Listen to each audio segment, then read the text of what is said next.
好，咁歡迎大家今日嚟呢個嘅免疫細胞治療可以根治癌症嗎嘅講座啦。咁我哋今日好高興就請到梁博士 Dr. David Lung 咧，同我哋做呢個分享嘅。咁我哋將以下嘅時間交俾梁博士。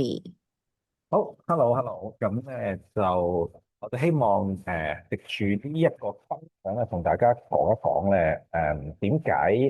點解我哋要儲存免疫細胞？免疫細胞儲存啦，咁啊同我哋嘅身體啊健康啊有啲咩關係嘅？俾大家了解一下咧，喺我哋醫療界啊科學界咧，一早已經推崇啊，但係咧就似乎未能夠讓大家好好了解呢個免疫細胞儲存同埋佢日後嗰個治療咧，同自己健康嘅重要性嘅，咁所以大家就可以多一路就同大家分享一下。喺過程裏面咧，如果大家遇到啲咩問題咧，都可以同我一齊傾一傾嘅，我哋討論一下，好嘛？嗱，咁啊主要係講緊免疫細胞儲存啦，同埋日後免疫細胞嘅治療咧，係咪真係可以治療到大家好關心嘅一個病，就係癌症啊？癌症大家就覺得佢係不治之症，係嘛？尤其是啲好末期、好 aggressive 嘅，例如啲胰腺癌啊等等咧，都可以致命嘅。咁究竟癌症喺而家呢一個最新嘅醫療科技睇下，佢仲係唔係一啲咁可怕嘅疾病？係咪真係不治之症咧？咁啊又可以睇一睇啦。我哋而家最新嘅醫療科技去到邊一個位啦？OK，嗱咁我先介紹下我自己先。咁我係 Cell and Trust Bio 嘅技術同埋科學總監啦。咁下面係我一啲嘅資歷，我就喺呢個領域就超過咗10年嘅研究癌症嘅生物學啊、幹細胞啊、免疫治療啊，同佢基礎研究去到落地轉化臨床醫學咧，我都係深耕細作喺呢個領域裏面嘅。咁我喺科大畢業啦，跟住去咗美國啊、哈佛啊，同埋喺國內一啲大學教授都係客席教授。咁咧就推動呢個細胞基因治療，或者我哋統稱啦，叫再生醫療嘅。咁我係英國皇家協會一啲特許嘅科學家、生物學家，亦都係攞咗一啲品質相關嘅一啲嘅資格嘅。咁我主要係做一啲 GMP 廠嘅認證啊、生產建立等等嘅。咁喺全球裏邊咧有一個黃金標準嘅，關於細胞治療啊等等。咁呢個標準咧就由美國一個我諗而家都有60幾年歷史嘅一個機構咁建立個都叫做 AABB 嘅。咁而家咧我應該係港澳咧唯一一個 AABB 嘅校官嚟嘅，亦都係大學嘅一啲嘅榮譽嘅研究員啦。咁呢個就係我基本嘅履歷啦。咁我喺早幾年就喺一個上市公司啦，咁做佢醫療嘅實驗室嘅總監。咁主要咧就係做細胞儲存嘅同埋臨床嘅應用啦。跟住去咗大家都識嘅啦，兩個香港全港最大嘅臍帶血庫去做佢嘅實驗室嘅總監技術創新等等嘅。去咗科學園啦之後。做佢嘅 CSO 首席科學家同埋 QC 嘅經理咧，係喺 GMP 嘅實驗室嘅，依家都一直幫佢哋嘅。咁就會將會呢個今年之內啦，我諗 Q2度咧就會成立香港第一個真係 GMP 牌照嘅實驗室啦，係生產幹細胞嘅。咁依家咧我就喺呢間公司 LifeLink Anti-Aging Center 做嘅 CEO 啦，主要起動 GMP 嘅實驗室，唔單止淨係做幹細胞啦，亦都會係做免疫細胞嘅臨床研究同埋相關嘅應用嘅。咁咧我哋係 Cell and Trust 啦，呢個新加坡上市公司，香港嘅子公司咧，做相關嘅品質監控或者技術相關嘅服務等等嘅。好，解釋一下咧，咩叫做免疫細胞，或者我哋成日講嘅叫做 PBMC 嚇。咁免疫細胞咧，大家都知道咩嚟嘅，都聽過㗎啦。有 T 細胞好好犀利嘅，好精準地可以辨識到、追蹤同埋殺死癌細胞或者變異細胞或者老化細胞嘅，或者其他嘅病原體啦。B 細胞主要係釋放抗體嘅。咁 NK 細胞咧就係同 T 細胞咧有一個唇齒相依嘅關係，後面會再講多少少嘅。同埋得核細胞都係好重要嘅免疫細胞，分嘅就單止呢4種嘅。不過而家科學界咧喺過去嗰廿幾30年咧，咁咧就係針對呢4款我哋體內最多嘅，亦都最有用可以變成臨床產品嘅免疫細胞咧，咁進行好透徹嘅研究，亦都咧將佢加工體外加工、基因修飾等等咧，令到佢變成一個好厲害嘅武器或者工具，成為咧去治療唔同疾病，包括癌症咧一個重要嘅治療手段㗎嚇。即係我哋成日話癌症咧，主要嘅治療手段就通過三招嘅啫，一係就手術切除啦，一係就電療化療。咁但係會帶俾病人好大嘅痛苦啊，同埋會好容易你唔能夠完全清除體內殘餘嘅癌細胞嘛，咁啊就好容易會復發啦。咁免疫細胞咧，其實就可以突破呢個咁樣嘅限制咧，咁就可以好有效，俾病人好少痛苦嘅情況底下，好有效清除體內殘餘嘅癌細胞，去避免復發嘅。咁所以效果亦都係好顯。咁咧，所謂嘅 PBMC 咧，就係誒呢個血液裏面有好多產品嘅喎，除咗免疫細胞之外，仲有好多唔同嘅細胞，譬如紅血球啦、血小板等等。咁我哋咧喺細胞治療裏面咧，淨係針對最有用嘅免疫細胞進行分離，仲要係單核細胞進行分離。咁啊 T cell 啊、B cell、NK 都係單核細胞啦，我哋就會將血裏面一種好似抽血咁樣抽血出嚟之後咧，就分離佢，淨係抽取佢我哋最重要嘅免疫細胞、單細胞嘅免疫細胞啊，將佢分離出嚟啦，跟住儲存喺低溫嘅環境作永久儲存。將來真係有需要用嘅時候咧，就攞翻出嚟咧，咁啊作臨床嘅體外加工同埋臨床嘅使用。係，咁所以例如呢啲咁樣嘅細胞咧，無論 T 細胞、B 細胞、NK 咧，係高度分化，我哋可以將佢好大程度咁加工，可以實現一樣嘢，就係個人化嘅精準治療。嗱，譬如你做電療化療，你一用藥嗰下咧，佢唔單止淨係殺死癌細胞，亦都會殺死你體內正常嘅細胞，因為佢係無差別攻擊嘅。咁但係咧，我哋做免疫細胞，我可以加工，我可以將佢有度分化，令到佢淨係針對你體內啊，你個人體內嗰一隻嘅腫瘤，然之後將佢精準咁樣殺死嘅，亦都唔會傷害到其他正常嘅細胞，所以佢嘅副作用相對比較少，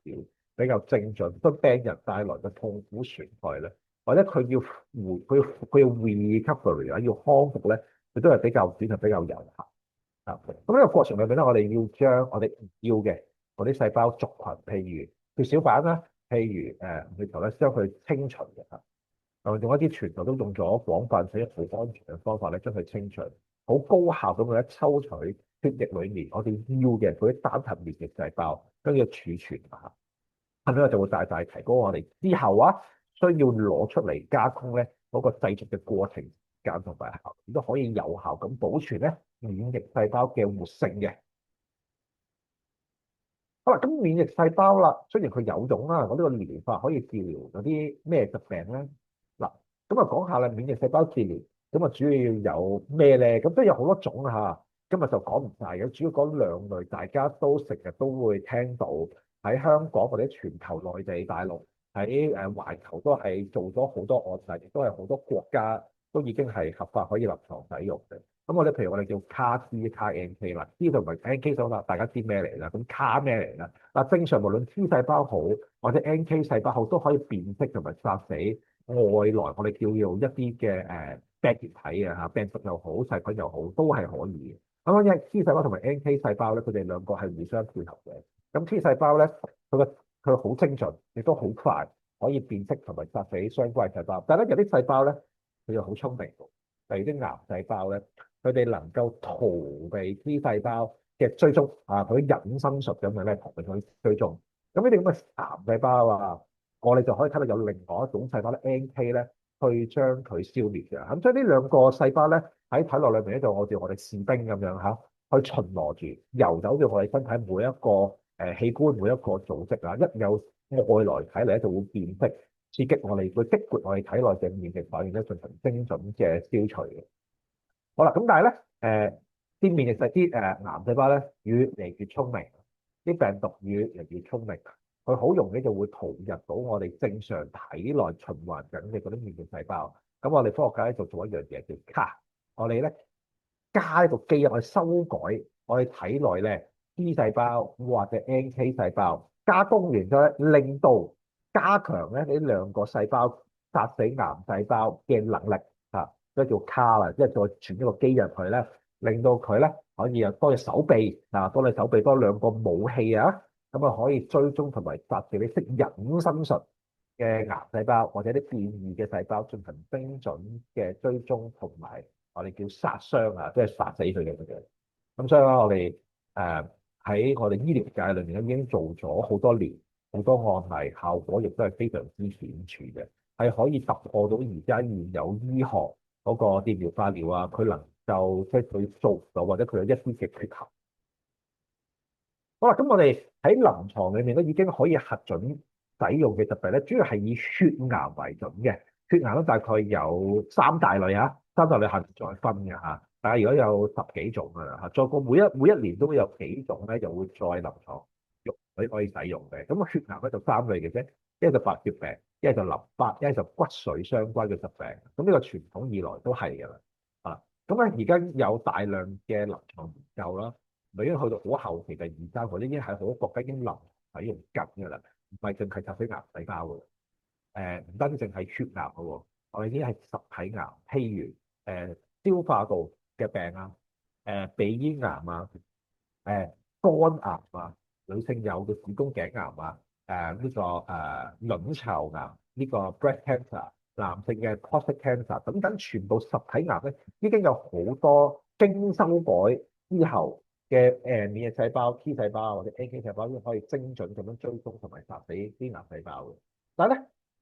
我哋免疫細胞唔好諗住佢淨係局限喺癌症喎，血癌或者實體癌已經唔係㗎啦。我哋過去幾年咧已經成功咁樣應用喺癌症外嘅疾病，譬如自體免疫嘅疾病同埋感染性嘅疾病等等。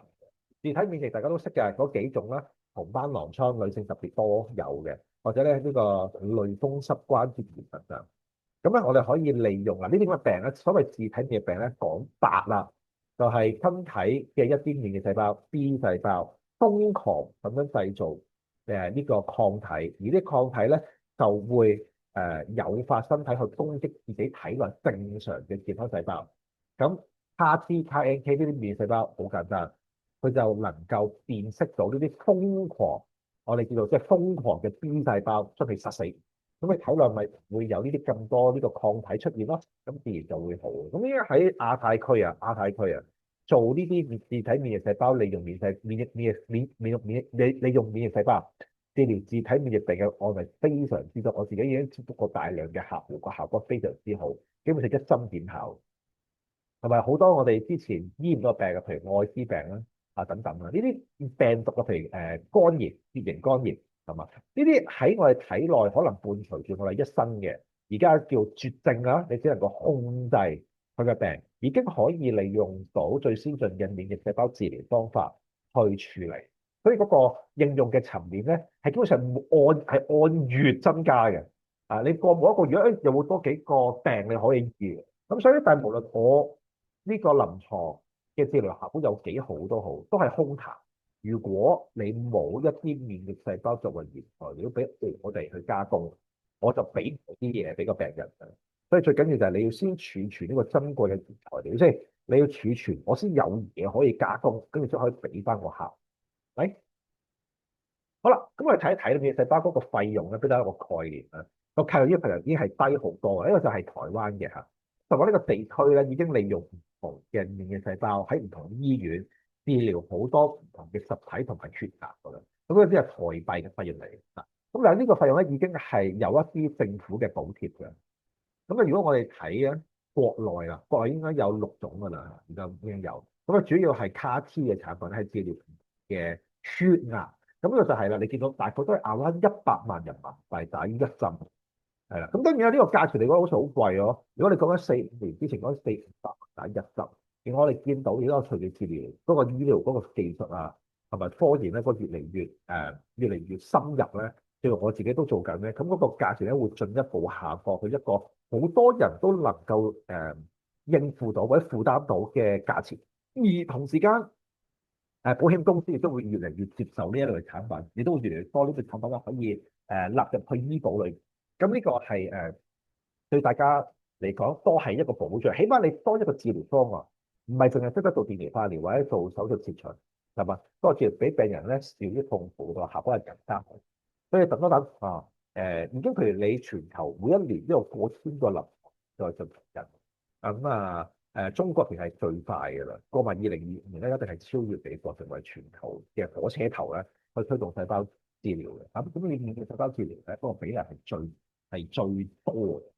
因為我哋公司我哋喺亞太區都有好多呢一類嘅治療嘅 program，而其實咧唔單止淨係做治療嘅喎，免疫細胞本身已經係可以抗衰或者做啲我哋保健嘅工作㗎嘛。我可以培輸翻啲免疫細胞俾你體內，提升翻你嘅免疫力，咁你咪會病，有病咧快啲會好翻嘅。咁我哋亦都有相關嘅項目咧，可以幫到大家。咁點解而家你要儲存？冇等到病先儲存咧，好簡單嘅，係嘛？即係大家常識都知道，年紀越大，免疫細胞嘅質素就會越差，免疫力就會下降。咁呢個就覺得好容易去理解。咁所以我哋一定要喺仲係年輕，我哋體內免疫細胞嘅質素免疫力最強嘅時候，好似影一張相咁樣，將佢凍存留下最美嘅一刻。放喺一個超低溫儲存嘅環境，作永久嘅儲存。好啦，可能5年、10年、15年，萬一真係 touch wood，萬一一啲病或者需要用到呢一啲免疫細胞進行後期加工嘅時候咧，我就可以攞翻10年前，可能20年前儲存嘅免疫細胞咧，就喺實驗室裏面加工，就回輸翻俾個病人體內。咁起碼多一個治療嘅選擇。咁我哋建議18到60年康嘅時候咧就儲存。當然超過55歲唔係話得嘅。能夠做就做，健康嘅時候就做，保留最優質嗰個狀態係最巔峰時候嘅免疫細胞嚇，咁然之後咧留落將來嘅時候咧，就攞翻出嚟加工，咁個狀態你就會回輸翻嗰個最年輕、嗰個效果最好、免疫力最強、殺死癌細胞能力最強時期最巔峰狀態嘅免疫細胞。咁免疫細胞有咩咁好咧？咁樣樣咁咧就佢有好多好處嘅。咁我哋臨床醫學界咧都係好推崇對治體，一來你唔會有排斥，就算我俾你屋企嘅人俾你咧，你都會有可能會有排斥嘅。當然啦，唔係已經有好多治療方法咧，係可以去叫做去降低排斥嘅風險嘅。咁但係咧能夠做嘅一定係用翻自己嘅細胞做咧，嗰個效果係最安全，都係最理想。因為我嘅基因，因為你嘅基因同你回輸嘅細胞係一模一樣啊嘛，所以咧佢係好兼容，所以咧能夠達到最理想嘅治療效果，亦都冇任何道德嘅考慮，因為我唔係嚟自用人哋啊嘛嚇，我冇道德考慮，所以個效果非常之好。咁所以咧而如果你用自己啊或者用人哋按照自體回輸啦，除咗排斥風險啱啱講過咧最低咧，亦都係最少感染風險，因為你用人哋嘅細胞，哪怕佢係有做檢測，但係你會檢測晒世界所有嘅遺傳或者呢啲病毒㗎嘛，係咪先？總會你嘅驗10個100個啊嘛，因為你驗晒嘅時候，有可能亦都發生過，就係當你回輸異體細胞嘅時候，就回輸咗一啲嗰個捐贈嘅你識嘅人，但係咧喺驗嘅時候咧冇驗到嘅一個遺傳嘅一個遺傳病或者咧一個病毒感染嘅疾病，咁喺後期咧就會好影響嗰個治療嘅效果，對個病人亦都會產生直接嘅負面嘅影響，會危及個病人嘅健康。咁所以喺能夠做嘅情況底下，一定係用自己嘅。咁所以呢個喺醫療講做咗超過半個世紀嘅效果係非常之好。咁咩人應該係要儲存免疫細胞咧？咁樣當然健康嘅人係一定係要儲存，留落將來使用，就唔好諗住我到病嘅時候先儲存，係咪話唔得？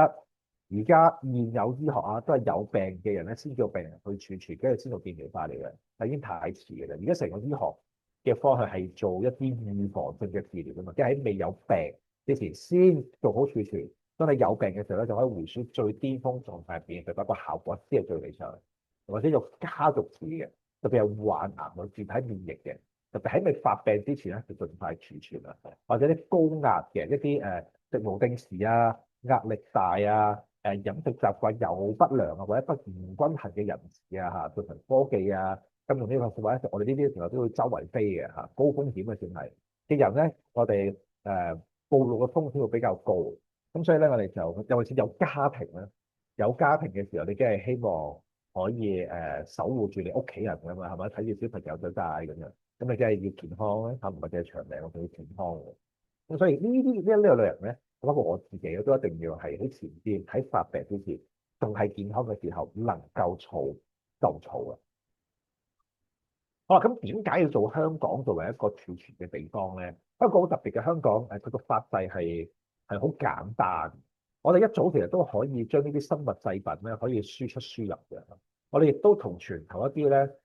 做開呢啲我哋叫低溫運輸啊儲存嘅公司咧，有好緊密嘅合作係嘛？個流程係好簡單，個海關等等衛生署啊，佢嗰個法制其實好透明、好簡單、好直接嘅嚇。你只要滿足佢嘅要求咧，咁佢就要放行。有見到有冇任冇嘅關稅嘅門檻啦，我哋成個運輸成本啦，成個都會好流暢嘅嚇，成本好低嘅，性價比高嘅。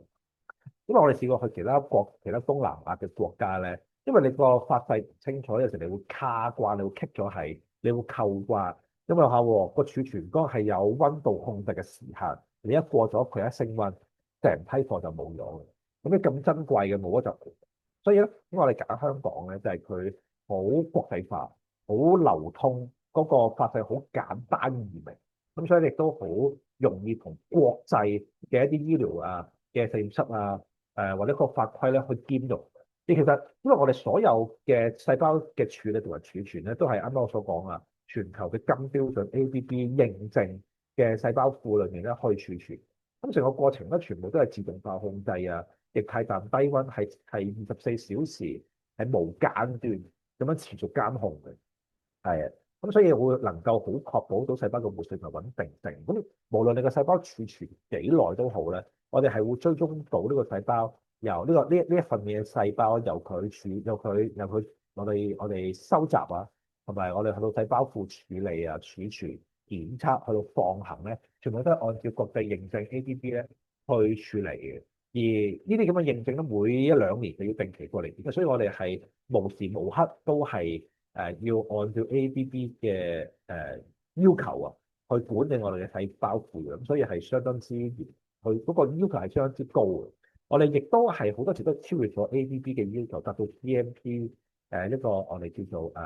黃金標準啦，製造藥物嘅陽金個黃金標準去處理我哋每一份嘅免疫細胞，係降低嗰個污染嘅風險，係確保個細胞嘅活性。將來無論你幾多年、10年好、20年好、30年後咧，都可以攞翻出嚟咧體外加工去使用。嗱，咁呢個就係而家我哋點解要選擇香港作為一個據點嘅儲存嘅一個主要嘅原因。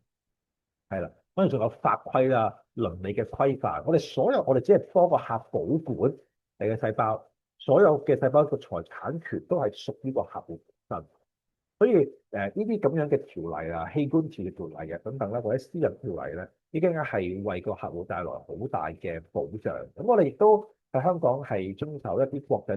道德委員會嘅規範，所以所有嘅嘢都係要按照國際嘅要求我哋去進行。而有一啲國家，譬如新加坡咁樣，如果我哋要運送啲細胞入去做臨床研究嘅時候咧，其實就係要攞呢啲國際認證先合資格入去，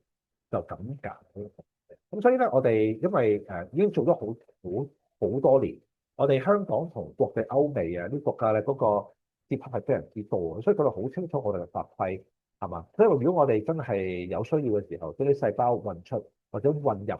去香港或者其他地區嘅話咧，係一件好容易就能夠完成到嘅事嘅。所以其他東南亞嘅國家，因為你嘅法制有啲咁透明，相對香港，有啲未必咁健全同埋完明咧。所以喺香港，如果要做醫療資源嘅銜接或者整合嘅話咧，其實佢係相當之理想。所以喺香港啊，做呢一啲咁樣嘅細胞嘅儲存啊、細胞治療咧，其實對於大家嚟講係一個好大嘅保障嚟。係啦，咁我哋有啲乜嘢優勢？就我啱啱講過啦，按照國際金標準啦 ABB 去處理我哋所有嘅細胞產品咧，按照 GXP 嘅原則應用，所有嘅我都係數碼條碼嘅。每一個所有嘅批次記錄，所謂批次記錄就係我一次生產邊一個人幾時用咗啲咩材料喺邊度做咗啲乜嘢，我哋係會全部追蹤得到。哪怕係10年之後你要攞翻我10年前嘅生產記錄，我係會完整咁攞到出嚟。我哋7乘24啊，每一個禮拜7日24小時喺環境監控，有啲咩異常我哋係會知道嘅。按照本地法規咧，個人私隱啊、醫療條例啊、相關嘅道德規範去處理。咁所有嘅產品都會儲存我嘅液態氮缸裏面，亦都會有後備電咧去支撐嘅，亦都有跨站嘅地盤。所以咧，儲存得喺我哋細胞庫裏邊嘅產品咧，都會好。我哋哪怕咧儲存幾多年都好啊，我哋唔單止能夠追蹤到中間呢10年裏面發生啲咩事啊，我哋就會確保喺個過程裏面咧，能夠最大去保護到每一個客戶珍貴嘅細胞嘅呢個財產嘅，去確保哪怕有一日你真係攞翻出嚟用嘅時候咧，我哋係能夠攞得出嚟嘅，可以俾到個客戶咧進行體外嘅擴張臨床使用，提升嗰個臨床治療嘅效果嘅。咁我哋成個運輸都係用叫乾式液態氮運輸嘅，因為運送出去嘅時候咧，尤其是上飛機咧就唔可以有液體啊嘛。咁啊，呢啲乾式液態氮啊，呢啲個運輸啊，全程都係有温度嘅監控，確保咧喺某一個特定嘅温度下面，確保細胞嘅活性係得到最大嘅保存。同埋咧，我哋叫做追蹤一個鏈路呢個冷鏈運輸嘅追蹤，確保我由我呢度嘅細胞送到去對方指定嘅一個收集嘅中心，可能係醫院，可能係一個加工嘅中心，咁實呢個 GMP 嘅實驗去加工，成個過程裡面嘅温度都係嚴密監控。同埋喺運輸過程裏面咧，係唔會影響到細胞嘅活性嘅。係啦，咁啊，係啦，咁我話可唔可以即係如果我已經喺內地啊或者海外儲存啊，咁我咪可唔可以喺儲存咧？唔係，第一原因好簡單，細胞能夠儲存健康嘅細胞儲存係唔會有人嫌多嘅。你唔會永遠你唔會知道一份細胞夠唔夠你將來，因為你將來要幾多係好睇當時醫生 base on 你嘅當時身體嘅狀況去決定㗎嘛。如果係比較嚴重啲嘅，或者需要個時間復原多啲，咁個量多啲，但你得一份細胞唔夠用，即係能夠儲一定係能夠儲就儲多幾份，以備不時之需。嗱，你拿手唔成世啦，起碼你要嘅時候我隨時都有，唔怕多，最怕你要嘅時候冇，俾自己多一個選擇啊嘛。同埋，就算喺其他地區儲，見喺香港你都儲一份，或者將其他公司去儲存嘅細胞，你搬嚟香港，我哋幫你統一去監控，統一去處理，對你嚟講係有保障㗎，係嘛？因為我哋香港都有個人，香港法規易明、簡單、冇稅制，同國際嘅醫療制度係全部接軌嘅。要運輸過海關係好容易所以就確保喺個運輸過程裏面咧，就唔會有咁多不必要嘅風險產生咧。咁個自然就可以提高個免疫細胞治療嘅效果啦。係啦，好啦，咁我哋就講一講啦，我哋儲存嘅流程同埋費用。咁我哋 SelectRx 係即係新加坡上市公司嘅子公司咧，就建立即係亞洲一個即係亞太區最大嘅自體嘅免疫銀行啦。咁我哋個 trust 都係希望所有嘢係透明可靠啦，同埋最緊要係用得到啦。我哋成個團隊都係好有豐富嘅經驗處理免疫細胞同埋已經係好能夠滿足到甚至超越國際嘅認證嘅要求嘅。咁我哋希望可以喺香港成立一個自體嘅免疫銀行咧，去為大家帶來呢個最新嘅醫療嘅一個服務俾大家。好啦，咁我哋有四個好即係同其他人啦好大嘅優勢嘅。我哋成個生產嘅作用係好標準嘅，都係超越咗好多國際常用嗰個標準還要高嘅。而我哋點解能夠做得到咧？其中一個因為我哋有一套好精密嘅儀器咧，可以令到我停慢慢控制佢降溫，譬如每一分鐘係1度嘅。因為細胞你要儲存咧，低溫可能由室溫去到咁低，可能講-100幾十度喎。咁喺呢個過程嚟講咧，如果控制得唔好咧，細胞咧係會結冰，冰咧就會膨脹整爆嘅 cell。我哋就要慢慢令佢降溫，同埋有啲特別嘅技術咧，係要令到佢唔會結冰嘅，保持細胞嘅活性。咁呢個我哋已經係做咗好多年嘅效果，係比國際嘅還要好嘅，或者得國際常用嘅標準係還要好嘅。所有嘅嘢全部都係一對一有晒協議嘅內容去保障大家確保大家要用嘅時候咧係會用得着咯，同埋要咩方案，我哋都會按照客戶嘅需求咧，我哋可以定緊啲方案嘅。啱啱講過啦，我哋有好多層嘅防護措施啦，不停24監控有啲後備嘅計劃同埋有災害嘅認證，呢啲就其實都係認證裡面咧必要嘅元素嚟。咁我哋已經係做到好標準化，融入咗喺我哋成個體系裏面，係符合甚至切入符合就已經算係客氣嘅，好多已經係超越咗國際嘅要求同埋認證嘅要求。我哋要定期接受第三方嘅考核啦，確保我哋嘅嘢咧，唔係我哋話得，係人哋專業嘅機構都話我哋得，確保我哋有一個完整嘅品質管理系統咧，去管理我哋嗰啲免疫細胞嘅。如果我哋真係要去交付啦，呢啲咁嘅細胞啦，即係要用得着嘅時候咧，我哋確保5日內3到5日內，我哋就會交付完成啦。所有嘅液態氮低溫儲存缸7乘24全天候持續監控嘅嚇，確保我哋個液態氮嘅位置同埋溫度咧，都係能夠確保細胞咧可以有效咁樣係長時間低溫儲存嘅。所有嘅批次記錄品質報告得100%可以追溯得到，即係換言之，由你儲存喺我哋呢一刻到你放行嘅呢一刻，呢個細胞所經驗過、經歷過嘅所有環節、所有細節，我哋全部都有記錄可以呈現喺客戶同埋咧醫生面前。我哋嗰個程序好簡單嘅啫，首先1對1評估啦，然之後了解客戶嘅需求啊，做一啲嘅檢測，咁跟住咧就會安排到我哋去診所去收集我哋嘅血液啦，我哋會採100毫升嘅血液，好簡單嘅一個過程嚟嘅。利用一個國際常用嘅方法叫做 Cytoplex 嘅方法咧，去有效喺血液裏邊咧去提取呢個單核嘅免疫細胞作係處理，即係 PBMC 啦，進行儲存啦，跟住一定要做 QC 啦。完整嘅數量、活性嘅檢測、病毒嘅檢測等等，跟住就放喺一個負196啦，超低溫儲存嘅環境7乘24全天候持續監控啦，確保呢個細胞可以喺呢個儲存期間裏面得到有效嘅保存佢嘅活性嘅。咁我哋嘅標準咧就啱講過啦，用全球公認嘅 Cytoplex 嘅方法去做啦，全球金標準嚟嘅。其實我哋嗰個回收率達到80%咧，其實係比其他國外歐美公司嘅個要求，嗰個回收嘅率係更加高嘅。成個過程裏面，我哋會用國際上用安全嘅抗凝劑啦，收集血液嘅時候咧，就將佢混合一齊，確保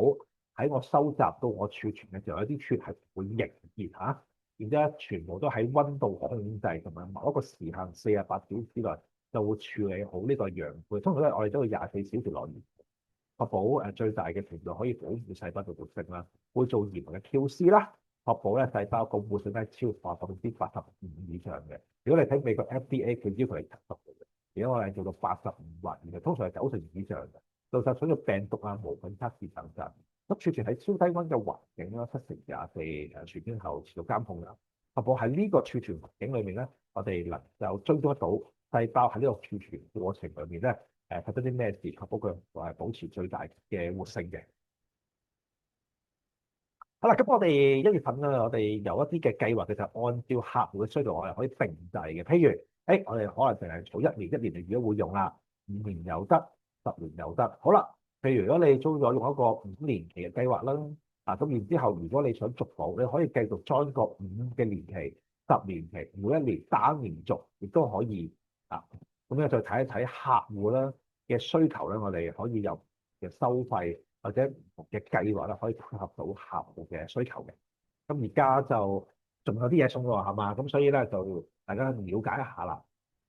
咁如果喺今日呢一刻72小時登記咧，又有現金券同埋有身體檢查嘅，咁大家就記住呢個 WhatsApp 嘅 number 打電話咧，就我哋去講一講點樣能夠為客戶咧提供一個度身訂造嘅計劃嘅。我嘅分享就係咁樣啦，睇下有冇咧咁多位有啲咩問題，我哋可以討論一下嘅。係啦，咁大家可以呢個時候如果有興趣啦，咁其實都可以scan 呢個 QR code 嚟 WhatsApp 同我哋去了解下嘅。咁同埋我哋其實頭先你見到啦，我哋都有啲嘅優惠啦。咁而家1月份咧，我哋都有一個低至7折嘅優惠嘅。咁同埋我哋都會有一啲彈性嘅分期付款方式啦。如果有興趣都可以 scan 翻個 QR code 同我哋聯絡嘅。咁大家喺即係 WhatsApp 緊嘅途中啦，我哋都係啦，歡迎大家喺嗰個下面嗰個聊天室 check 嗰個位咧去問問題嘅。咁我哋有一位有問題，就想問啲細胞係可以放到幾耐嘅？咁我交個時間俾 David 去解答下先。好啦，細胞咧儲存喺負150度呢個都知道噶啦，負150度以下嘅環境儲存嘅。好啦，咁咧當低過負150度情況底下咧，細胞嘅新陳代謝已經去到0，佢唔喐噶啦。所以咧喺理論上我先講理論上，佢可以永久儲存。點解我覺得理論上咧，而家文獻上喺文獻上，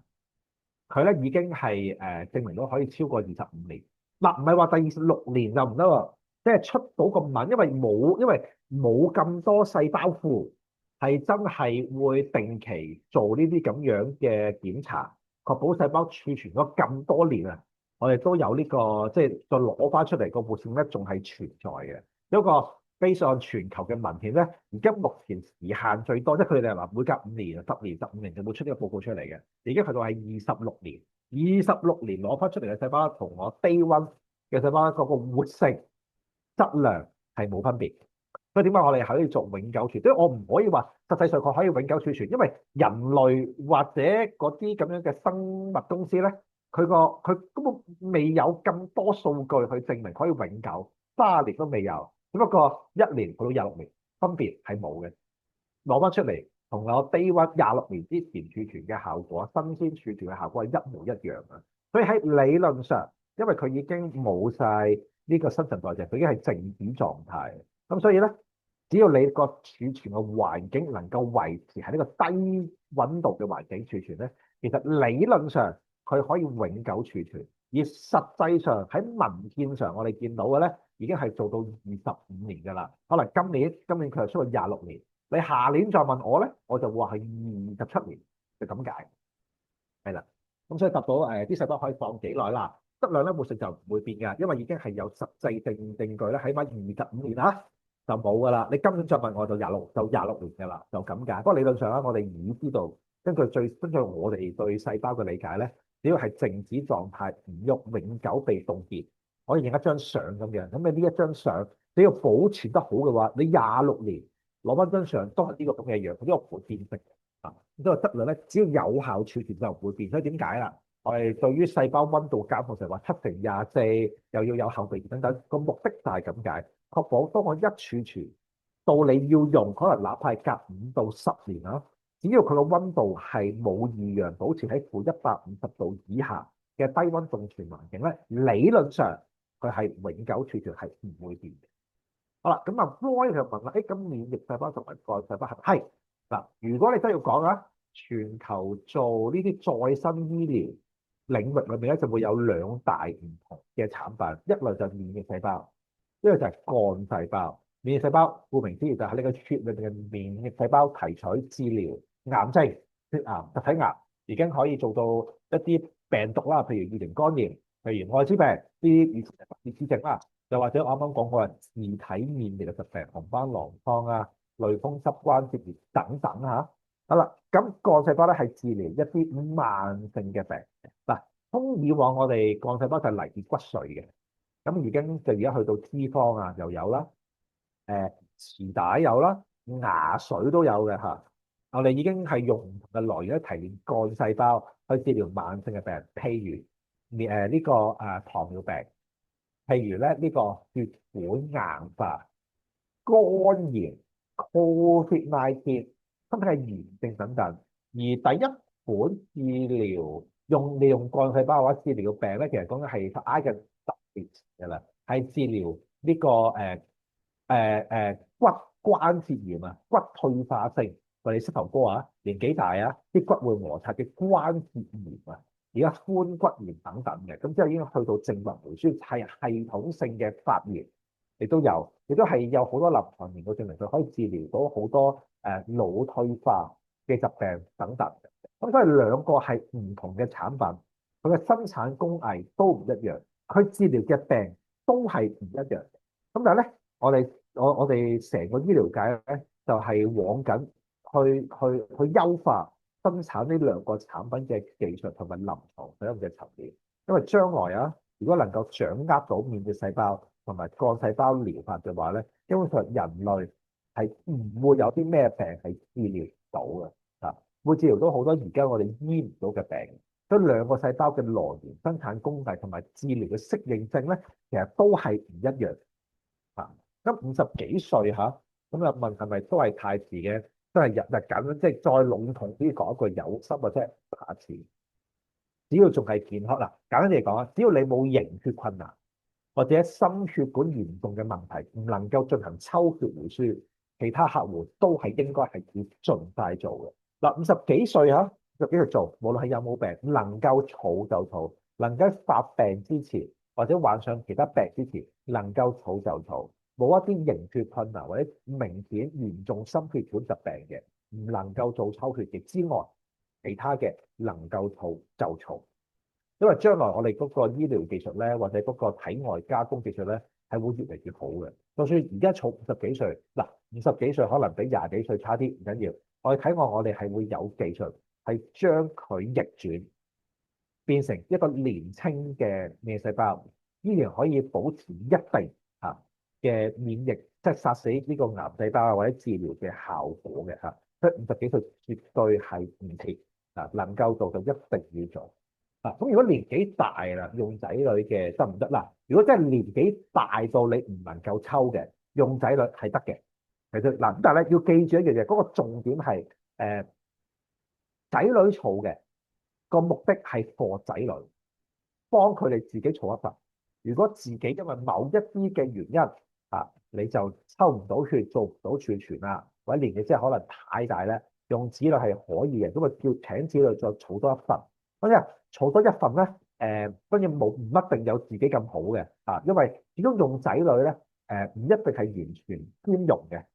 依然係會有一定臨床排斥嘅風險。咁當然啦，而家又好啦，將來更加唔使講啦，我哋已經有一定嘅方法咧，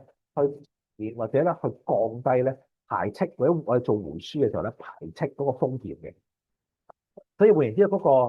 標準咧就係咩？就係能夠儲自己嘅就儲。真係有特殊嘅原因用唔到自己，用近親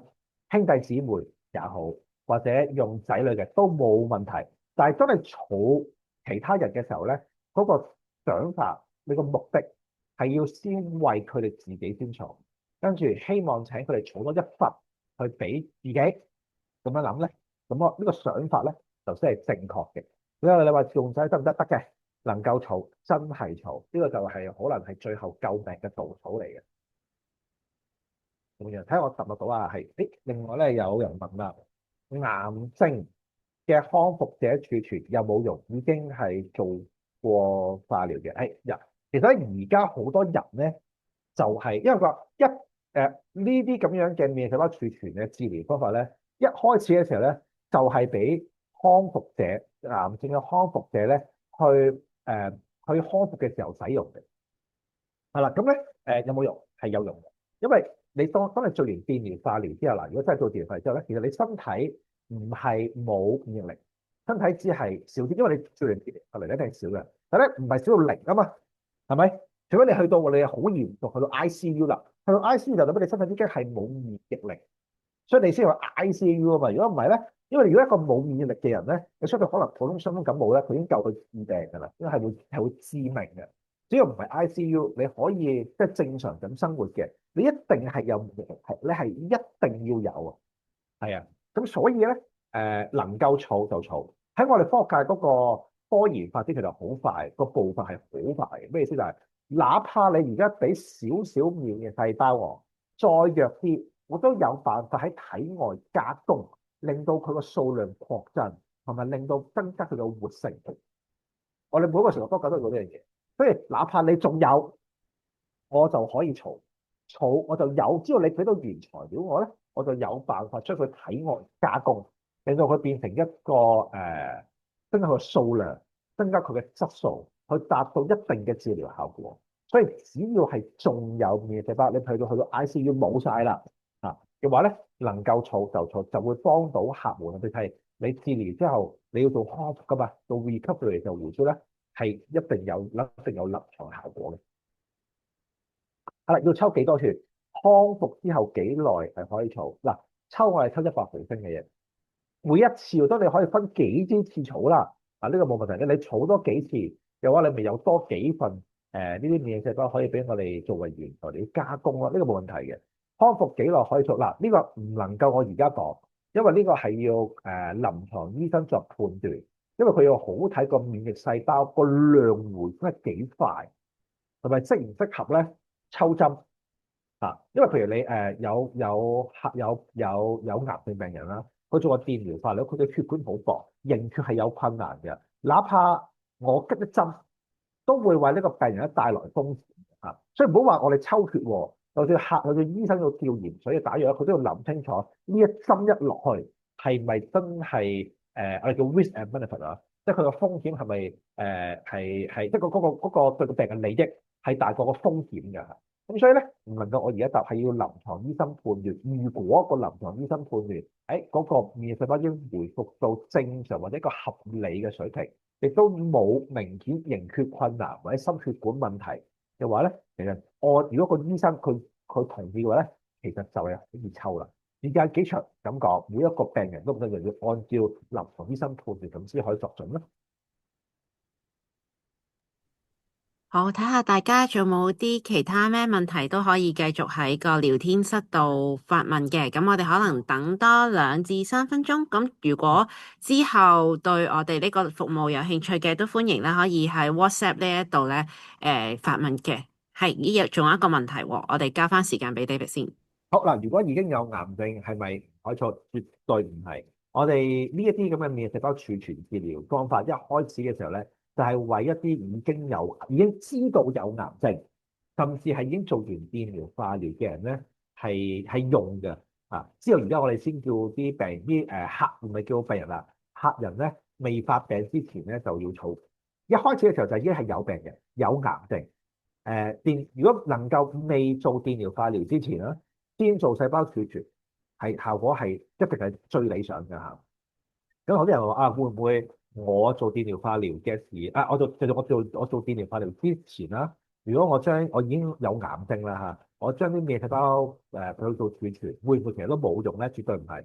我儲存嘅係你嘅免疫細胞，我係有辦法可以淨係分離到正常嘅免疫細胞出嚟，呢個係好容易做嘅。係啦，跟住我培養嘅時候，我會淨係培養能夠殺死體內癌細胞嘅免疫細胞。呢樣嘢喺我哋科學界裏邊係好容易做得到嘅。所以喺個過程裏邊，我唔會 mix 埋體內嘅癌細胞。如果有，係會好容易被分解，唔係被分離到嘅。呢個係好容易處理嘅呢個嚇。跟住我會再喺體外就將佢加工，將佢擴增，我要誘導佢擴張到乜個臨床有意義嘅數量，同埋確保佢係有達到某一定嘅品質，即係佢有足夠嘅存活度，同埋有足夠活性。所謂嘅活性，即係殺死癌細胞嘅能力。我哋要量化測試，達到我哋出貨嘅標準啦，我哋先會去俾客戶進行回輸治療。所以如果直接問，如果有癌症係咪不能夠忽視，更加應該即刻做，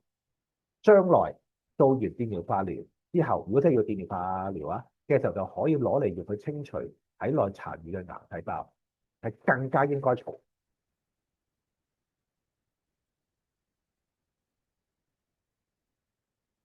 問得好啦，因為咧嗰人胰臟癌大家都知道佢係好難醫嘅，甚至不治之症。基本上因為胰臟癌通常就第三、第四期㗎啦，跟住2年內就一定就會即係多數都係2年內就會過身嘅。咁已經唔係㗎啦。喺免疫細胞裏面咧，我哋有一種嘅免疫細胞咧，我哋已經可以成功將佢提煉出嚟，跟住將佢加工，再回輸翻體內。喺全球有幾間公司已經做緊呢一類針對末期胰臟癌嘅病例，咁嘅效果我自己都睇過嘅，係非常之好，已經上到臨床第2、3期㗎啦。個效果其實非常之好嘅。咁所以胰臟癌仲係末期已經唔係不治之症，已經有藥物可以喺冇乜痛苦，喺大家負擔多嘅情況底下啦，所以在臨床研究階段係睇過1、2期嘅效果非常非常之好。國內中國國內都已經係有得做嘅。咁所以我哋都介紹嗰啲病人嘅效果非常之好，所以真係唔係啲乜嘢洪水猛獸，或者大家唔想提嘅，基本上唔會有啲咩癌症係醫唔到嘅，即係大家唔知道原來有呢啲已經存在嘅治療方法咯。但係無論我講有幾多治療方法都好，如果冇原材料我講嘅嘢都係空談，所以就有一醫，但最緊要係儲存自己最珍貴嘅免疫細胞，呢個就係先係對大家嚟講係一個最大嘅保障咯。好，咁如果大家咧暫時未諗到啲咩問題都唔緊要嘅，我哋個 WhatsApp 嗰個你都可以咧 scan 咗佢，咁之後咧，如果你喺 WhatsApp 度問咧，我哋都可以將啲問題咧交翻俾Dr. David Lung 啦，幫我哋去解答，然後我哋可以 WhatsApp 度回覆翻你都 OK 嘅。咁我哋而家可以暫時都停留喺呢個畫面度一陣間啦。如果大家有需要 scan 嘅都可以 scan。咁我哋而家個 offer 係你72小時內咧成功登記咧，就會送翻1000蚊嘅儲存現金券啦，同埋會有一個超過80個項目嘅全面身體檢查一次嘅。咁大家都可以scan 呢個 QR code 同我哋去聯絡，去攞多啲資料，係啦。咁今日好多謝 David 去同我哋做呢個分享啦。咁我哋如果之後再有問題，我哋會揾你噶啦。好，冇問題，好，咁多謝。我哋暫時可以停留喺呢個畫面一陣間。咁如果大家有需要，就快啲 scan 咗呢個 WhatsApp，又或者之後咧都可以上 Google 揾翻我哋個網站，咁都可以 WhatsApp 揾到我哋嘅。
好，咁今日咧好多謝 David 同我哋做呢個分享啦。咁我哋稍後都會將呢個嘅，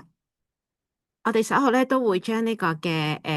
回播咧擺翻喺 YouTube 上面嘅，咁大家都可以上去重溫翻啦。咁有興趣嘅就記得 WhatsApp 我哋去攞呢個72小時內嘅 offer 啦。多謝各位。